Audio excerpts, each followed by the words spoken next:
हरे कृष्णा, जय श्री हरि, जय बृहस्पति देव। प्रिय श्रोतागण, आज बृहस्पतिवार के दिन सुनेंगे बृहस्पतिवार संपूर्ण व्रत कथा। इस कथा को पठन तथा श्रवण मात्र से भक्त के सभी मनोकामनाएं पूर्ण होती हैं, घर में सुख समृद्धि का वास होता है। तो आइए पूरी श्रद्धा और भक्ति के साथ सुनते हैं बृहस्पतिवार संपूर्ण व्रत कथा। तो प्रेम से बोलिए बृहस्पति भगवान की जय। जय श्री हरि। पौराणिक कथा के अनुसार प्राचीन समय की बात है। भारतवर्ष में एक राजा राज्य करता था। वो बड़ा ही प्रतापी और दानी था। वह नित्य प्रति मंदिर में भगवत दर्शन करने के लिए जाता और ब्राह्मणों और गुरु की सेवा किया करता। उसके द्वार से कोई भी याचक निराश होकर नहीं लौटता। वह प्रत्येक गुरुवार को व्रत रखता एवं पूजन करता, गरीबों की सहायता करता। परंतु यह सब बातें उसकी रानी को बिल्कुल अच्छी नहीं लगती थी। वह न तो व्रत करती और न ही किसी को एक भी पैसा दान में देती थी। वह राजा से भी ऐसा करने को मना किया करती थी। एक समय की बात है, राजा शिकार खेलने के लिए वन को चले गए। घर पर रानी और दासी थी। उस समय गुरु बृहस्पति साधु का रूप धारण करके राजा के दरवाजे पर भिक्षा मांगने के लिए आए। साधु ने रानी से भिक्षा मांगी तो वह कहने लगी, हे साधु महाराज, मैं इस दान पुण्य से तंग आ गई हूँ। इस कार्य के लिए तो मेरे पति ही बहुत हैं। अब आप ऐसी कृपा करें कि सारा धन नष्ट हो जाए तथा मैं आराम से रह सकूं। साधु रूपी बृहस्पति देव ने कहा, हे देवी, तुम तो बड़ी ही विचित्र हो। संतान और धन से कोई दुखी नहीं होता, इसको सभी चाहते हैं। पापी भी धन और पुत्र की इच्छा करता है। अगर तुम्हारे पास धन अधिक है तो भूखे मनुष्यों को भोजन करवाओ, प्याव लगवाओ, ब्राह्मणों को दान दो, धर्मशाला बनवाओ, कुआं, तालाब, बावड़ी, बाग, बगीचे आदि का निर्माण कराओ तथा निर्धन कुंवारी कन्याओं का विवाह करवाओ। साथ ही यज्ञ करो। इस प्रकार के कर्मों से आपके कुल का और आपका नाम परलोक में भी सार्थक होगा एवं तुम्हें स्वर्ग की प्राप्ति होगी। परंतु रानी साधु की इन बातों से खुश नहीं हुई।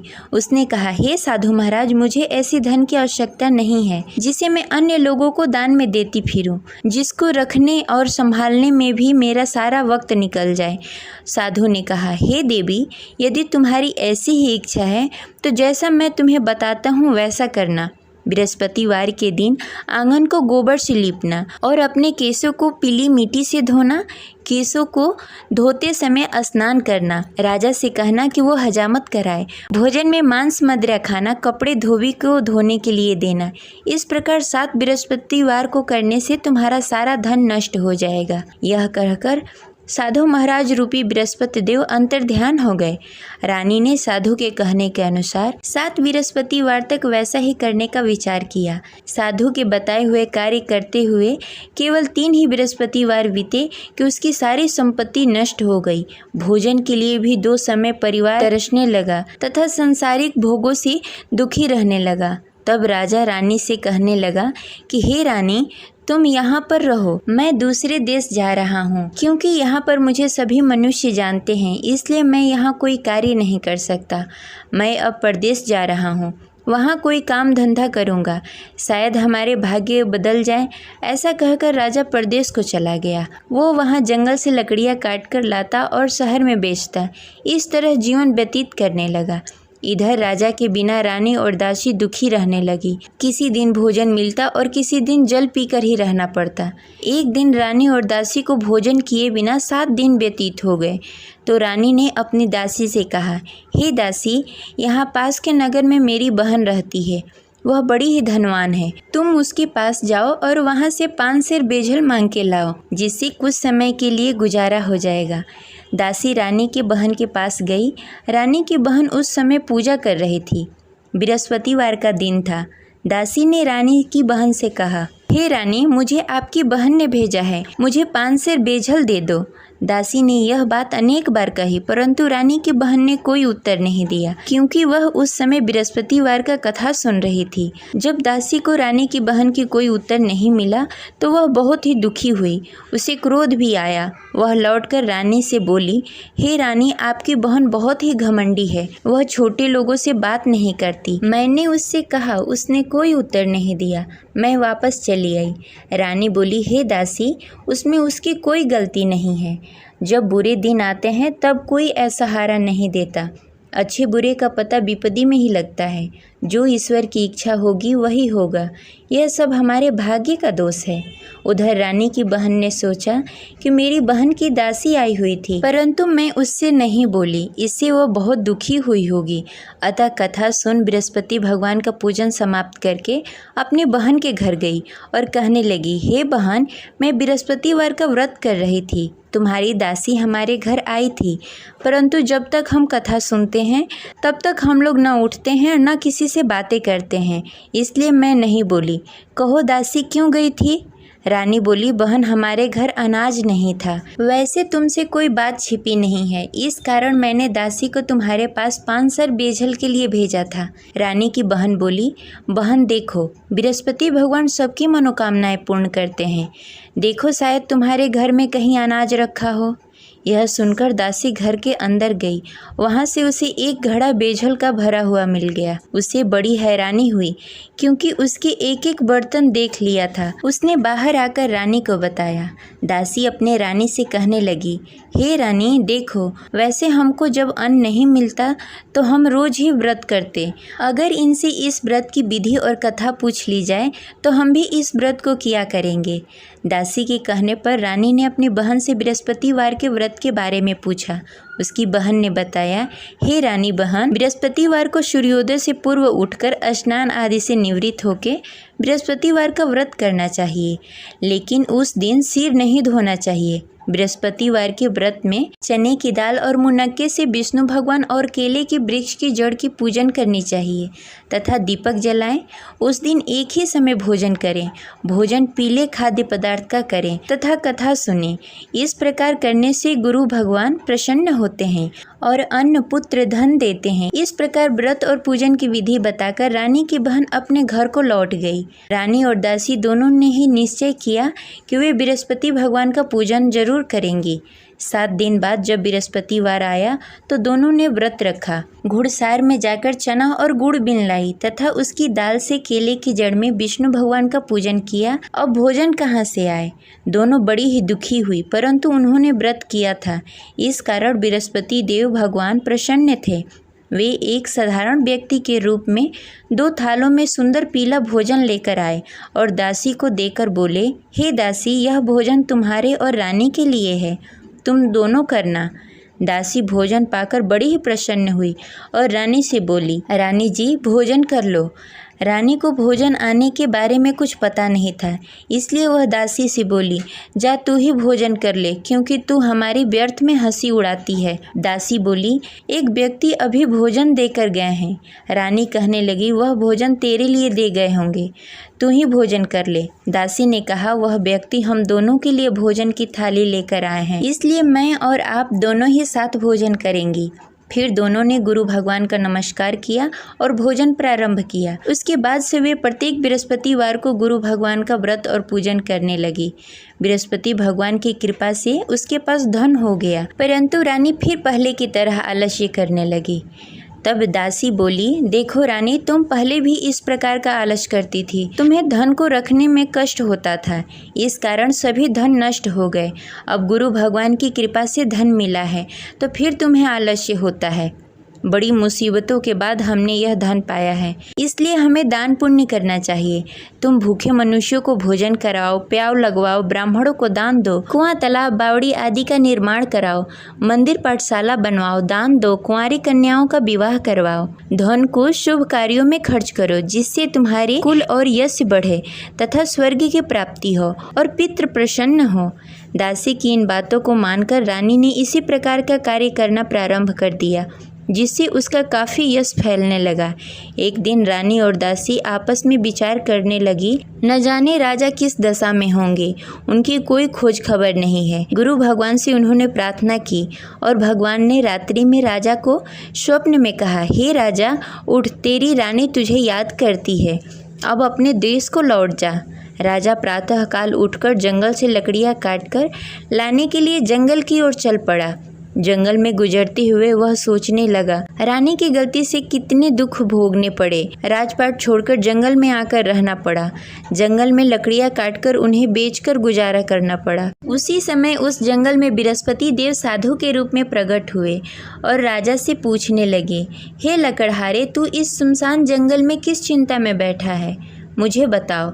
यह सुनकर राजा के नेत्रों में जल भर आया और साधु की वंदना कर बोला, हे प्रभु, आप सब कुछ जानते हैं। इतना कहकर राजा ने साधु को अपनी संपूर्ण कहानी सुनाई। महात्मा तो स्वभाव से ही दयालु होते हैं। वे राजा से बोले, हे राजा, तुम्हारी रानी ने बृहस्पति देव के प्रति अपराध किया था, जिसके कारण तुम्हारी यह दशा हुई। अब तुम किसी प्रकार की चिंता मत करो, भगवान तुम्हें पहले से भी अधिक धन देंगे। देखो, तुम्हारी पत्नी ने बृहस्पतिवार का व्रत करना प्रारंभ कर दिया है। अब तुम भी बृहस्पतिवार के दिन व्रत रखो। चने की दाल और गुड़ जल के लोटे में डालकर केले के पत्ते में विष्णु भगवान का पूजन करो। फिर कथा कहो या सुनो, भगवान तुम्हारी सब मनोकामनाएं पूर्ण करेंगे। साधु को प्रसन्न देखकर राजा बोला, हे प्रभु, मुझे लकड़ी बेचकर इतना पैसा भी नहीं बचता जिससे भोजन करने के उपरांत कुछ बचा सकूं। मैंने रात्रि में अपनी रानी को व्याकुल देखा। मेरे पास कोई साधन नहीं जिससे समाचार जान सकूं। फिर मैं बृहस्पतिवार की कौन सी कहानी कहूं या सुनूं, मुझको तो कुछ भी मालूम नहीं है। साधु ने कहा, हे राजा, तुम किसी बात की चिंता मत करो। बृहस्पतिवार के दिन तुम रोजाना की तरह लकड़ियाँ लेकर शहर जाओ। तुम्हें रोज से दुगना धन प्राप्त होगा, जिससे तुम भली भांति भोजन कर लोगे तथा बृहस्पति देव की पूजा सामग्री भी लेकर आओगे। बृहस्पति देव की कथा इस प्रकार है। प्राचीन काल में एक बहुत ही निर्धन ब्राह्मण था। उसके घर में कोई संतान नहीं थी। वह नित्य प्रति पूजा पाठ करता, परंतु उसकी स्त्री बहुत ही मलिनता के साथ रहती। वह न स्नान करती, न ही किसी देवता का पूजन करती। प्रातःकाल उठते ही सर्वप्रथम भोजन करती, बाद में कोई अन्य कार्य करती। ब्राह्मण देवता बहुत ही दुखी रहते थे। पत्नी को बहुत समझाते, किंतु उसका कोई परिणाम नहीं निकलता। भगवान की अनुकंपा से एक समय ब्राह्मण की पत्नी गर्भवती हुई और 10वें महीने एक सुंदर कन्या को जन्म दिया। निर्धन ब्राह्मण कन्या के जन्म से बहुत दुखी हुआ। धीरे धीरे ब्राह्मण की कन्या बड़ी होने लगी। बचपन से ही उस कन्या की रुचि भगवान विष्णु की पूजा में थी। वह प्रातः उठती, स्नान ध्यान करती, उसके बाद भगवान विष्णु की पूजा करती और मंदिर में जाती। बृहस्पतिवार को व्रत करके विधि विधान पूर्वक पूजा पाठ करती। पूजा पाठ के बाद वह पढ़ने के लिए पाठशाला जाती। घर से चलते समय वह मुट्ठी भर जौ साथ में लेकर जाती और पाठशाला के रास्ते में थोड़ी थोड़ी जौ गिराते जाती। जब पाठशाला से लौटकर आती, जौ के दाने सोने में बदल जाते। लड़की सभी सोने के दाने बीन लाती। एक दिन जब वह सोने के दानों को साफ कर रही थी, तो उसकी माँ ने कहा, बेटी, सोने के दाने साफ करने के लिए सोने का सूप भी होना चाहिए। अगले दिन बृहस्पतिवार था। उसने भगवान बृहस्पति देव की पूजा करते हुए प्रार्थना की, हे भगवान, यदि मैंने आपका व्रत विधि विधान से किया हो तो मुझे सोने का सूप दे दो। भगवान बृहस्पति देव ने उसकी मनोकामना पूरी करने का वचन दिया। पाठशाला से लौटते समय उसने रास्ते में सोने का सूप पड़ा हुआ मिला। घर लौटकर सोने का सूप अपनी माँ को दिखाकर वह सोने के दाने साफ करने लगी। उसी समय नगर का राजकुमार उसके घर के पास से गुजर रहा था। उस सुंदर लड़की को सोने के सूप में जौ साफ करते देख राजकुमार उस पर मोहित हो गया। राजकुमार ने अपने पिता से उस लड़की से विवाह करने की इच्छा प्रकट की। तो राजा ने ब्राह्मण को महल में बुलाकर राजकुमार से उसकी लड़की के विवाह की बात कही। ब्राह्मण तैयार हो गया। धूमधाम से उस लड़की का विवाह राजकुमार से हो गया। दुल्हन बनकर ब्राह्मण की लड़की महल में चली गई। लड़की के चले जाने से ब्राह्मण फिर से निर्धन हो गया। उसे कई कई दिनों तक बिना भोजन के रहना पड़ा। बहुत दुखी होकर ब्राह्मण एक दिन अपनी लड़की के पास गया। अपने पिता से निर्धनता का समाचार सुनकर उसे बहुत सारा धन देकर पिता को विदा किया। उस धन से ब्राह्मण का कुछ दिनों तक आराम से गुजारा हुआ, लेकिन जल्द ही फिर भूखों मरने की हालत हो गई। ब्राह्मण अपनी लड़की से धन लेने के लिए फिर महल में पहुंचा। लड़की ने पिता की बुरी हालत देखकर कहा, पिताजी, आखिर आप कब तक मुझसे धन लेकर जीवन व्यतीत करेंगे? आप कोई ऐसा उपाय क्यों नहीं करते जिससे आपका घर धन धान से भर जाए? ब्राह्मण ने कहा, मैंने तेरी माँ को बहुत समझाने की कोशिश की, पर उसकी समझ में कुछ नहीं आता। उसकी फुहरता नष्ट हो तब तो घर की निर्धनता दूर हो।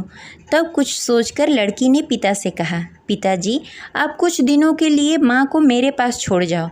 तब कुछ सोचकर ब्राह्मण ने पत्नी को लड़की के पास महल में छोड़ दिया। लड़की ने अपनी माँ से कहा, माँ, तुम कल प्रातः उठकर स्नान आदि करके भगवान विष्णु की पूजा करना। पूजा करने से तुम्हारी निर्धनता अवश्य दूर हो जाएगी। लेकिन उसकी माँ ने उसकी कोई बात नहीं मानी। तब क्रोधित होकर लड़की ने अपनी माँ को एक कक्ष में बंद कर दिया। सूर्योदय के समय माँ को उठाकर जबरदस्ती उसे स्नान आदि करवाया। फिर मंदिर में ले जाकर भगवान बृहस्पति देव की पूजा करवाई। कुछ दिनों तक ऐसा करने से माँ की बुद्धि में कुछ परिवर्तन हुआ और वह स्वयं बृहस्पतिवार का व्रत रखने लगी। उसके व्रत करने से ब्राह्मण के घर की निर्धनता दूर हो गई और भगवान विष्णु की अनुकंपा हुई और दोनों पति पत्नी धन संपत्ति पाकर आनंद पूर्वक जीवन व्यतीत करते हुए विष्णु धाम को चले गए। लकड़हारा बने राजा ने उस साधु से भगवान विष्णु देव की यह कथा सुनकर बृहस्पतिवार का व्रत करना शुरू कर दिया और भगवान विष्णु की पूजा करने लगा। उस दिन से उसके सभी क्लेश दूर हो गए। लेकिन अगले बृहस्पतिवार को कामकाज में अधिक व्यस्त होने के कारण उसने भगवान बृहस्पति देव का व्रत नहीं किया। भगवान बृहस्पति देव लकड़हारे से क्रोधित हो गए और उसे भूल की सजा दी। उस दिन नगर के राजा ने नगर में घोषणा करके सबको सूचित किया कि प्रत्येक नागरिक मेरे महल में भोजन करने आए। जो नहीं आएगा उसे अपराधी मानकर भारी दंड दिया जाएगा। लकड़हारा बने राजा ने उस नगर के राजा की घोषणा तो सुनी, लेकिन जंगल से लकड़ी काटकर लाने और उसे बेचने में देरी हो जाने के कारण वह समय पर महल में भोजन करने नहीं पहुंच सका। अतः राजा के सैनिक लकड़हारे को पकड़कर महल में ले गए। राजा ने उसे महल के एक कक्ष में बैठाकर भोजन कराया। उस कक्ष में एक खुट्टी पर रानी का सोने का हार लटका हुआ था। लकड़हारा अकेला उस कक्ष में भोजन कर रहा था। तभी उसने एक आश्चर्यजनक घटना देखी। देखते ही देखते वह खूंटी हार को निगल गई। थोड़ी देर बाद जब राजा ने हार को गायब देखा तो लकड़हारे को कारावास में डाल दिया। लकड़हारा मन ही मन अपने भाग्य को कोसने लगा। तभी उसे जंगल में मिले साधु का स्मरण हुआ। थोड़ी देर में भगवान बृहस्पति देव सन्यासी के रूप में उसके सामने प्रकट हुए और कहा, हे लकड़हारे, तूने भगवान बृहस्पति देव की पूजा नहीं की, इसी कारण तुम्हें कष्ट हो रहा है। लेकिन अब चिंता मत करो, बृहस्पतिवार के दिन कारागार के दरवाजे पर तुम्हें कुछ पैसे पड़े हुए मिलेंगे। उन पैसों से भगवान बृहस्पति देव का व्रत करके उनकी पूजा करोगे तो तुम्हारे सारे दुख दूर हो जाएंगे। फिर बृहस्पतिवार के दिन दरवाजे पर पड़े पैसे राजा को मिले, जिससे उसने चने की दाल, गुड़, मुनक्का मंगाकर भगवान बृहस्पति देव की कथा कही और व्रत किया, जिससे भगवान बृहस्पति देव प्रसन्न होकर उस नगर के राजा को स्वप्न में लकड़हारे को मुक्त करने को कहा। सुबह राजा ने आकर अपने कक्ष में देखा कि खूंटी पर हार टंगा हुआ है। राजा ने लकड़हारे को मुक्त कर दिया, उसे धन और आभूषण देकर विदा किया। लकड़हारा बना राजा उस नगर से चलकर अपने नगर की तरफ चल दिया। जब राजा अपने नगर में पहुंचा तो उसने देखा उस नगर में कुएं, धर्मशाला, बाग बगीचे देखकर बहुत प्रसन्न हुआ। राजा ने किसी से पूछा, ये कुएं, धर्मशाला किसने बनवाए? सबने उसे बताया कि ये सब रानी और दासी ने बनवाए हैं। राजा जब महल में पहुंचे तो रानी ने उनका भव्य स्वागत किया। तब राजा ने निश्चय किया कि सप्ताह में एक बार तो सभी बृहस्पतिवार का व्रत तथा पूजन कर सकते हैं, परंतु मैं प्रतिदिन व्रत किया करूँगा तथा दिन में 3 बार कथा कहूँगा। अब राजा हर समय दुपट्टे में चने की दाल बांधकर रखते तथा दिन में 3 बार बृहस्पतिवार का कथा कहते। कुछ दिनों के बाद राजा को अपनी बहन की याद आई। एक दिन घोड़े पर सवार होकर राजा अपनी बहन से मिलने के लिए चल दिया। अभी राजा नगर के बाहर ही पहुंचा था कि उसने देखा कि कुछ लोग एक 100 को ले जा रहे हैं। राजा को स्मरण हुआ कि आज उसने किसी को बृहस्पतिवार का व्रत कथा नहीं सुनाया। राजा ने उन लोगों से रोक कर कहा, भाइयों, आप 100 ले जाने से पहले मुझसे बृहस्पतिवार का कथा सुन लो। लोगों ने राजा पर क्रोधित होते हुए कहा, तुम पागल तो नहीं हो? लेकिन कुछ बड़े बुजुर्ग लोगों ने कहा, अच्छा भाई, तुम साथ में चलते चलते अपनी कथा भी सुनाते रहो। राजा ने चलते चलते आधी ही कथा सुनाई थी कि 100 हिलने लगा। राजा की पूरी कथा समाप्त होते ही सब उठकर बैठ गया। लोगों ने हैरानी से दांतों तले उंगली दबाई और अगले बृहस्पतिवार को भगवान बृहस्पति देव का व्रत करने व कथा सुनने का निश्चय कर लिया। इस प्रकार यह अब कथा घोड़े पर संपन्न सवार हुई। होकर आशा राजा करते हैं चलते आपको हुए अच्छी लगी होगी। एक तो इस किसान वीडियो के को पास ज्यादा से पहुंचा। ज्यादा लोगों को किसान शेयर अपने करें खेत में और हल इस चला चैनल को रहा था। सब्सक्राइब करके बेल राजा आइकन ने को कहा, प्रेस कर लें। अरे भाई, मिलते मुझसे हैं अगले वीडियो में। बृहस्पतिवार का तब तक कथा के लिए सुन लो। हरे किसान कृष्णा, जय झुंझलाकर बृहस्पति बोला, देव। अरे भाई, देख नहीं रहे, जितनी देर मैं तुम्हारी कथा सुनूंगा उतनी देर में तो पूरी खेत में हल चला लूंगा। राजा निराश होकर चला गया। तभी किसान का बैल लड़खड़ा के गिर गया और किसान के पेट में भी जोरों से दर्द होने लगा। जब उसकी पत्नी वहां आई तब उसने पूछा कि क्या हुआ। किसान ने घुड़सवार की पूरी कहानी सुनाई कि पत्नी दौड़ती हुई राजा के पास पहुंची और हाथ जोड़कर बोली, भैया, मैं तुम्हारी कथा सुनने के लिए तैयार हूँ। राजा ने उसके साथ खेत पर पहुंचकर बृहस्पतिवार की कथा सुनाई। तभी बैल भी उठकर खड़ा हो गया और किसान के पेट का दर्द भी तुरंत ठीक हो गया। राजा वहां से अपने घोड़े पर सवार होकर अपने बहन के घर पहुंचा। तब राजा की वहां बहुत आव भगत हुई। अगले दिन सुबह उठकर राजा ने देखा घर के सभी लोग भोजन कर रहे हैं। किसी भूखे को बृहस्पतिवार का कथा सुनाए बिना राजा कभी भोजन नहीं करता था। उसने बहन से कहा, बहन, क्या घर में कोई ऐसा व्यक्ति है जिसने भोजन नहीं किया हो?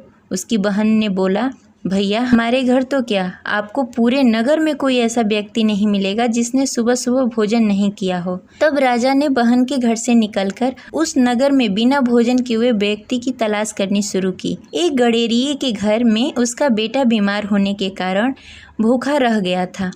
राजा ने उसको जाकर बृहस्पतिवार का कथा सुनाया। कथा सुनते सुनते गडेरिये की बेटे की बीमारी भी ठीक हो गई। सबने राजा की बहुत प्रशंसा की। एक दिन राजा ने अपनी बहन से कहा, बहन, अब हम अपने घर जाना चाहते हैं, तुम भी हमारे साथ चलो, कुछ दिन वहाँ रहकर लौट कर आना। राजा की बहन ने अपनी सास से पूछा तो सास ने ताने देते हुए कहा, बहू, मायके जाना हो तो अकेली जाना, मेरे पोतों को लेकर नहीं जाना। तुम्हारे भाई की कोई संतान नहीं है, कहीं तुम्हारी भाभी मेरे पोतों को भी जादू टोना न कर दे। दूसरे कक्ष में बहन की सास की बातें सुनकर राजा दुखी मन से अकेले ही अपने नगर को लौट गया। रानी ने राजा से कहा, आप तो अपनी बहन को साथ लाने गए थे, फिर बहन को साथ क्यों नहीं लेकर आए? तब राजा ने दुखी होते हुए कहा, रानी, हम निसंतान हैं, इसलिए कोई हमारे घर आना पसंद नहीं करता। रानी ने राजा को समझाते हुए कहा, हमें बृहस्पति देव ने सब कुछ दिया है, अब भगवान बृहस्पति देव हमें संतान भी अवश्य देंगे। बृहस्पतिवार को विधि पूर्वक व्रत करते हुए राजा और रानी ने भगवान बृहस्पति देव से संतान के लिए प्रार्थना की। कुछ दिनों के बाद ही रानी गर्भवती हो गई। 10वें महीने रानी ने एक सुंदर बालक को जन्म दिया। राजा रानी जीवन पर्यंत बृहस्पतिवार का व्रत करते रहे। उनके घर में धन धान्य की वर्षा होती रही। इस तरह अनंत पूरक जीवन यापन करते हुए राजा रानी भगवान बृहस्पति देव की अनुकंपा से मोक्ष को प्राप्त हो गए। बृहस्पतिवार को विधि पूर्वक व्रत करके जो स्त्री पुरुष भगवान विष्णु की पूजा करते हैं, उनकी सभी मनोकामनाएं पूर्ण होती है। जय बृहस्पति देव।